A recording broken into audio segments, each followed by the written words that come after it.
बिस्मिल्लाहिर्रहमानिर्रहीम वस्सलातु वस्सलामु अला सय्यदिल अंबिया वल मुरसलीन। सवाल ये पूछा गया है कि क्या दूध गर्म करते वक़्त अगर दूध गिर जाए तो क्या ये घर में रिज़्क़ के तंग होने की दलील है?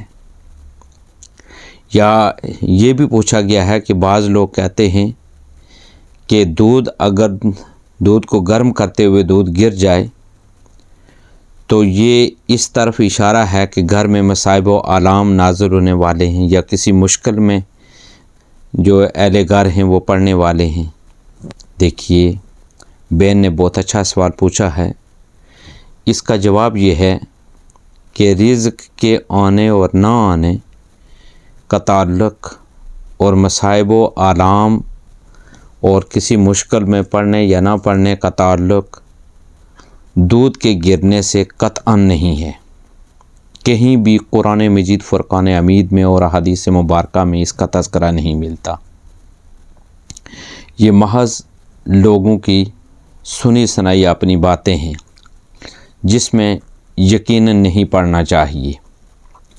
इसलिए कि रिज़्क़ का होना या ना होना ये अल्लाह तबारक व तआला तक है और ये वहम नहीं करना चाहिए कि दूध गिर गया तो रिज़्क़ में कमी आ जाएगी।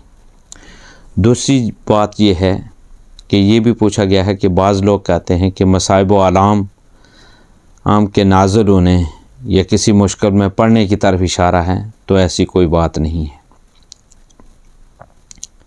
ये फ़कत एक वहम है। हाँ, एक चीज़ का ख़्याल हर सूरत में रखना चाहिए कि दूध चूँकि रिज़्क़ भी है तो ये हमारी गफलत की वजह से गिर ना जाए।